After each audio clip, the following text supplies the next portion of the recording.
नमस्कार मित्रों, जय श्री महाकाल। आज बात करेंगे नटी यक्षिणी साधना के विषय में। मित्रों, यक्षिणियों की क्षमता क्या है, इस विषय में तो आप सभी जानते ही होंगे। यक्षिणी जो होती है वह अप्सरा से बहुत अधिक बलवान होती है, और बल से मेरा अर्थ यह है कि शक्तिशाली होती है। एक यक्षिणी बड़े से बड़े तांत्रिक को पराजित कर सकती है। यक्षिणियों में ऐसी क्षमता होती है कि वह चाहें तो आपको देवलोक से कोई भी संदेश लाकर भी दे सकती हैं, अन्यथा आपकी बात किसी भी अन्य देवी देवताओं तक भी पहुंचा सकती हैं। जो पुराने समय के हमारे साधक हुआ करते थे, वे सभी अपनी बात या फिर अपनी प्रार्थना या फिर उनकी जो भी इच्छाएं होती थीं, उन सभी के विषय में यक्षिणियों को कहते थे। और कभी कभी तो मैंने यह भी देखा था कि जो मुझसे जिन साधकों का संपर्क है, उन्होंने मुझे इस विषय में जानकारी दी थी कि पूर्व काल के जितने भी साधक हुआ करते थे, वह अपने सिद्ध की हुई यक्षिणियों को यह आदेश देते थे कि आप मेरे मन की इस इच्छा को इस देवी तक पहुंचा दें या फिर इस अमुक देवता तक पहुंचा दें। तब मित्रों, होता यह था कि वह जो यक्षिणी होती थी, जिस यक्षिणी को उस साधक ने सिद्ध किया होता था, वह यक्षिणी उस साधक की इच्छाओं को उस देवी देवताओं तक अवश्य ही लेकर जाती थी, यानी कि एक प्रकार से एक संदेश वाहक का कार्य करती थी। साथ ही साथ यक्षिणियों की सहायता से आप किसी भी प्रकार के षटकर्म कर सकते हैं, बड़े से बड़े तंत्र का कार्य कर सकते हैं, किसी भी व्यक्ति के ऊपर तंत्र कर सकते हैं, किसी का भी तंत्र काट कर सकते हैं। और यक्षिणियों की ही सहायता से जितने भी आजकल के सिद्ध महापुरुष हैं, वे सभी किसी भी व्यक्ति के विषय में भूत भविष्य वर्तमान तक का ज्ञान बता देते हैं। क्योंकि मित्रों, भविष्य का ज्ञान किसी भी पिशाचिनी या फिर चुड़ैल के पास नहीं होता। कई व्यक्ति कहते हैं कि कर्ण पिशाचिनी भूत भविष्य वर्तमान बताती है, लेकिन ये सरासर गलत है।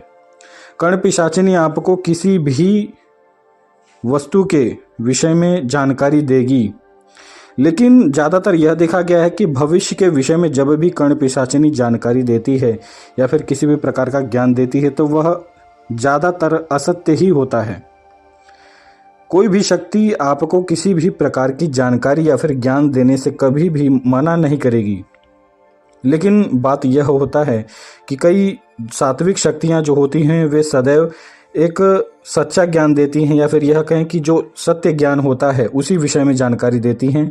और जो नकारात्मक शक्तियां हैं, वे कभी कभी यह देखा गया है कि झूठ भी बोलती हैं। इसीलिए जब भी कर्ण पिशाचिनी को सिद्ध किया जाता है, तो उसे 3 प्रकार के वचनों में सदैव बांध कर रखा जाता है। लेकिन आज बात करते हैं नटी यक्षिणी के ऊपर। मित्रों, यक्षिणियों की भी साधना जब की जाती है, तो इसमें भी 3 प्रकार के वचन लिए जाते हैं। जो नटी यक्षिणी हैं, ये यक्षिणी लोक की ही एक प्रचंड शक्ति हैं। और यक्षिणियों में जब भी आप साधना आरंभ करते हैं, तब आप नटी यक्षिणी की ही साधना सर्वप्रथम करते हैं। नटी यक्षिणी की साधना कोई भी साधारण व्यक्ति अपने घर में रहकर भी कर सकता है। यक्षिणियों का जब नाम लिया जाता है, तब सर्वप्रथम नटी यक्षिणी का ही नाम इसलिए आता है क्योंकि यह यक्षिणी एक प्रकार से बहुत ही जल्द सिद्ध होती है। और दूसरी बात यह है कि इनकी साधनाओं में ज़्यादा खतरा नहीं होता, क्योंकि मित्रों, यक्षिणियों की साधना में बहुत खतरा भी होता है। यदि आपसे किसी भी प्रकार की त्रुटि हो जाए साधना काल में, या फिर आपसे कोई गलती हो जाए, या आपने मंत्र जब उस दिन की संख्या के अनुसार नहीं किया, या किसी भी प्रकार की गलती यदि आपसे हो जाती है नियम पालन में, तो यक्षिणियाँ तत्क्षण आपके प्राण भी ले सकती हैं। और जो दैवीय शक्तियाँ होती हैं, जब आप उन्हें छेड़ते हैं, आप उनकी साधना करते हैं, और उस काल में यदि वह आपके प्राण निकाल लें आपके शरीर से, या फिर आपको मृत्यु प्रदान कर दें, तो उन्हें किसी भी प्रकार का पाप भी नहीं लगता। इसीलिए इतर योनि की शक्तियां ये सभी कार्य कर सकती हैं। यदि आपने उन्हें नहीं छेड़ा या फिर आपने उनकी साधना आरंभ नहीं की या फिर आपने किसी भी प्रकार से उन्हें परेशान नहीं किया और तब उन्होंने किसी भी प्रकार से आपका नुकसान किया, तब परम पिता ब्रह्मा के बनाए गए कानून के अनुसार, उनके नियमों के अनुसार देवलोक के जो बड़े देवी देवता होते हैं वह इस प्रकार की इतर योनियों को दंडित करते हैं, इन्हें सजा देते हैं।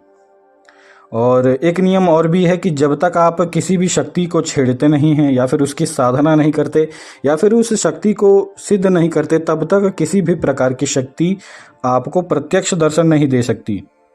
आप जब तक साधना नहीं करेंगे, जब तक शक्तियों को सिद्ध नहीं करेंगे, तब तक किसी भी प्रकार के अनुभव भी आपको होना बहुत कम चांस होता है, या फिर यह कहें कि बहुत ही कम यह देखा गया है कि जब तक साधक ने किसी शक्ति को सिद्ध न किया हो तब तक उसे साधनाओं में किसी भी प्रकार के अनुभव नहीं होते। और शक्ति सिद्ध करने से तात्पर्य यह नहीं है कि आप किसी भी देवी देवता को सिद्ध करेंगे तभी आपको अनुभव होंगे। यदि आप अपनी दिव्य दृष्टि भी जागृत कर लेते हैं साधना काल के दौरान, तब भी आपको अनुभव हो सकते हैं। और दिव्य दृष्टि जागृत होना भी एक सिद्धि ही कहलाती है।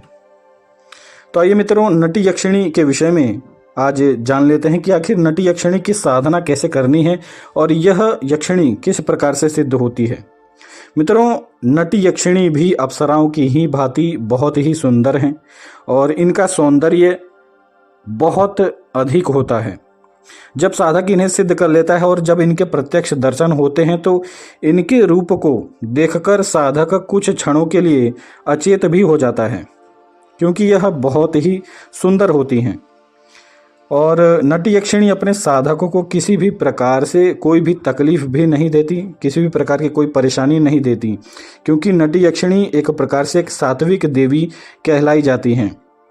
नटी यक्षिणी की कई प्रकार की तांत्रिक साधनाएं भी हैं जिनमें कई प्रकार के वैविचारिक कर्म भी करने पड़ते हैं, लेकिन आज इस वीडियो में आप सभी को एक सात्विक साधना बताई जाएगी। और मित्रों, एक साधक थे जिन्होंने नटी यक्षिणी की साधना सिद्ध की। साधना काल के दौरान नटी यक्षिणी ने उन्हें प्रत्यक्ष दर्शन दिए और उन्हें जब नटी यक्षिणी की सिद्धि प्राप्त हुई तब उन्हें भूत भविष्य वर्तमान जानने की भी सिद्धि प्राप्त हो गई। क्योंकि जब उन्हें नटी यक्षिणी सिद्ध हुई तो नटी यक्षिणी किसी भी विषय में उनके कान में आकर उन्हें बता देती थी। और यदि किसी भी प्रकार का कोई तांत्रिक कर्म यदि उन्हें प्राप्त होता था या फिर किसी व्यक्ति का तंत्र काट करना होता था तो नटी यक्षिणी ही इनके सभी प्रकार के कर्म को सिद्ध कर देती थी। तो मित्रों, नटी यक्षिणी आपको हर प्रकार से लाभप्रद ही है। आप यदि नटी यक्षिणी को सिद्ध करते हैं तो निश्चित ही आपको नटी यक्षिणी इस प्रकार की सिद्धियां भी प्रदान कर सकती है। मित्रों, इसकी साधना पद्धति के विषय में अब जान ही लेते हैं। आपको क्या करना है कि किसी भी अकेले कमरे में या फिर किसी ऐसे कमरे में जिस कमरे में आपके सिवाय कोई अन्य व्यक्ति प्रवेश न करे, ऐसे कमरे में आपको इस यक्षिणी की साधना आरंभ करनी है। और साधना आरंभ करने से पहले आपको पूर्व दिशा की ओर जमीन पर ही एक लाल रंग का आसन बिछाना है और इसके पश्चात आपको मिट्टी से एक पिंड बनाना है। और यक्षिणी का जो मंत्र है वह कुछ इस प्रकार है: ओम ह्रीम नटी यक्षिणी कम कम फट। ये नटी यक्षिणी का एक बहुत ही सिद्ध कपालिक पंथ का मंत्र है। इस मंत्र का केवल 5000 जप करने पर नटी यक्षिणी सिद्ध हो जाती है। कई बार यह देखा गया है कि 5000 जप करने पर भी साधक को नटी यक्षिणी के प्रत्यक्ष दर्शन नहीं होते। तो मित्रों, इसमें आपको सिद्धि तो प्राप्त हो जाएगी, लेकिन प्रत्यक्ष दर्शन करने के लिए आपको इसी मंत्र का 1.25 लाख मंत्र जप करना पड़ेगा। यदि आपके 1.25 लाख मंत्र जब जैसे ही पूर्ण होंगे वैसे ही नटी यक्षिणी के प्रत्यक्ष दर्शन आपको हो जाएंगे। लेकिन यदि आप चाहते हैं कि आपको केवल सिद्धि प्राप्त हो, आप किसी भी प्रकार के षटकर्म कर सकें, तो इस कार्य में आप केवल 5000 जब करते हैं तो नटी यक्षिणी आपको सिद्ध हो जाती है। यानी कि 5000 जप आप केवल एक रात्रि में 1 घंटे में भी कर सकते हैं। ये कोई बहुत ज़्यादा संख्या नहीं है, केवल 50 माला ही तो है। आप 50 माला करके भी नटी यक्षिणी की सिद्धि प्राप्त कर सकते हैं इस चमत्कारिक कपालिक मंत्र से। आपको क्या करना है, पिंड का निर्माण करना है इसी मंत्र को जप करते हुए, और इसके पश्चात आपको उसी लाल रंग के आसन पर उस पिंड को रख देना है और नित्य आपको इस यक्षिणी के मंत्र का जप करना है उसी पिंड के सामने। मंत्र जप करने से पूर्व उस पिंड का आपको विधि पूर्वक पूजन करना है, उस पिंड को पुष्प अर्पित करना है, और अपराजिता का पुष्प यदि आपके पास उपलब्ध हो तो आपको नित्य उस पिंड के ऊपर उस पुष्प को चढ़ाना है इसी तांत्रिक मंत्र का जप करते हुए। आप कोई भी वस्तु चढ़ाएंगे तो इसी मंत्र का एक बार जप करके उस वस्तु को आप उस पिंड को समर्पित करेंगे। तो मित्रों, यह थी इस नटी यक्षिणी की साधना, और यह साधना 11 दिन की है। 11 दिन के पश्चात नटी यक्षिणी आपको प्रत्यक्ष सिद्धि प्रदान करती हैं और आपको प्रत्यक्ष दर्शन भी देती हैं। तो मुझे यकीन है कि आप इस साधना को अवश्य ही सिद्ध करेंगे और अपने सभी कार्यों को भी सिद्ध करेंगे। आज के लिए इतना ही। जय श्री महाकाल।